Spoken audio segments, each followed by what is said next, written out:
I mean, if you look at him, he's huge. Big arms, big hands. Vice grips is what everybody around the league calls him. Athletic.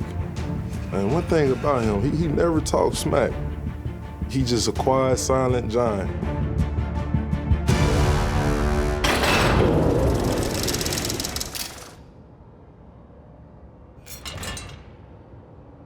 Guys who have talent as well as, that irritating ability to keep you away from the quarterback. There's Tyron Smith.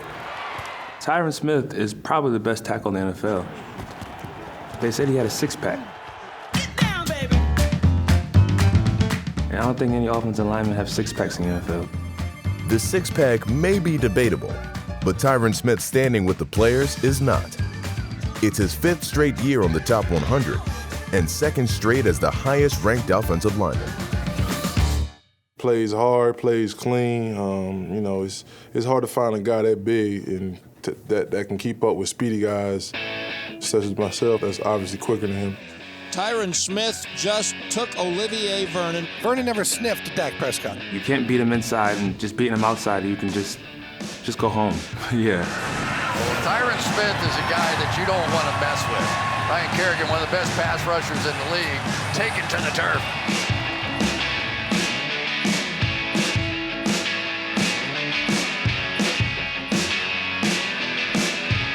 Whether he's clearing a path for Ezekiel Elliott or keeping Dak Prescott clean in the pocket, Smith may be the most valuable lineman in the NFL.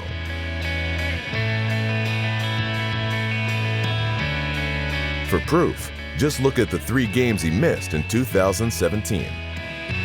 The Cowboys surrendered 4 sacks per game without 77 in the lineup,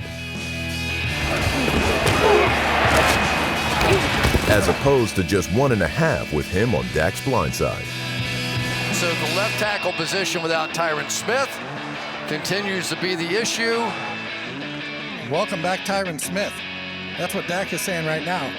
He surveyed the field, came right, looked left, dropped it off. Saying the big fella makes a difference. I said, this is a little different. Being able to do it over and over and over and maintain that same level of play for 4 quarters, that's what makes the top tackles different.